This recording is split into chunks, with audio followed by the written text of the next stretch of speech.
Hey guys, welcome back to my channel. My name is Tarure Gatere, and if this is your first time here, I do videos on a bunch of different things like veganism, spirituality, life, my lifestyle, the human condition, emotions, really anything that I'm inspired to do. So please feel free to peruse my other videos and welcome.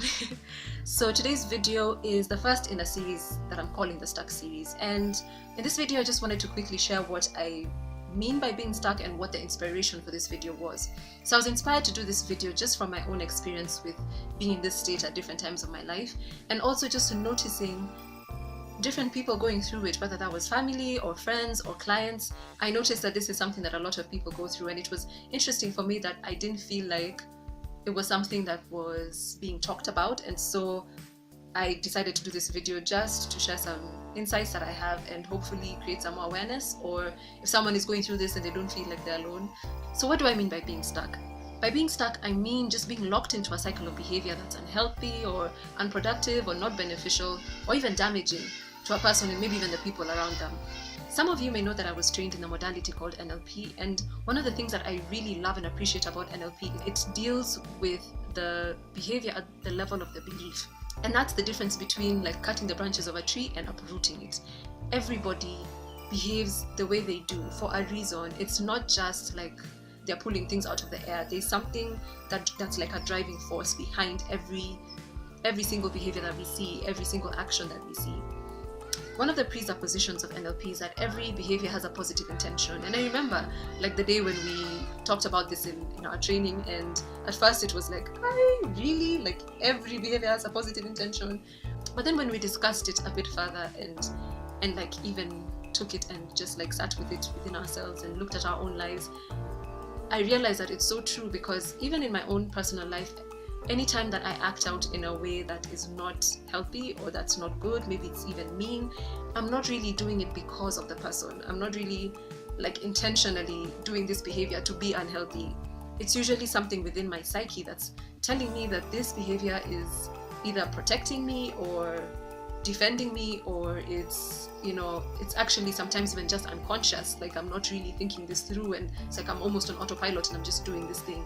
It also opened up my mind to realize that sometimes people behave in a certain way because they feel like they don't have any choice, like they just feel like this is who I am or this is what I do, and they don't really understand why, and so they just keep doing it. And so it's been a really powerful journey for myself as a coach and as a person and as a sister, as a friend, as a daughter, to understand that people's beliefs really affect their behavior.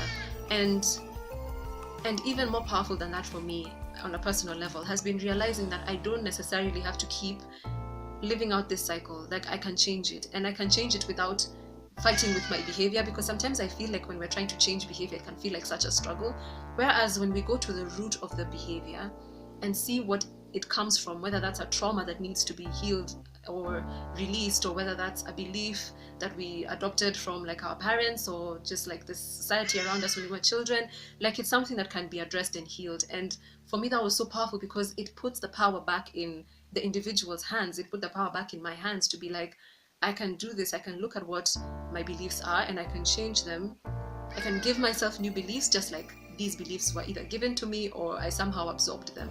So that's what I would love to address with this series, just to dive into this state of being, understand it a bit better, and then also just talk about how this is something that can be healed. It's something that can be changed, and it will take work. It's not something that happens instantly. It could, but most of the time, because changing your beliefs is like literally reprogramming yourself, this is something that takes time, it takes practice, it takes patience, it takes commitment, but then it's something that is so effective. And I love it when we give ourselves the power to be in the driver's seat of our lives and be very deliberate and conscious about how we are behaving, what energy we're allowing into our lives, and how we are presenting ourselves into the world.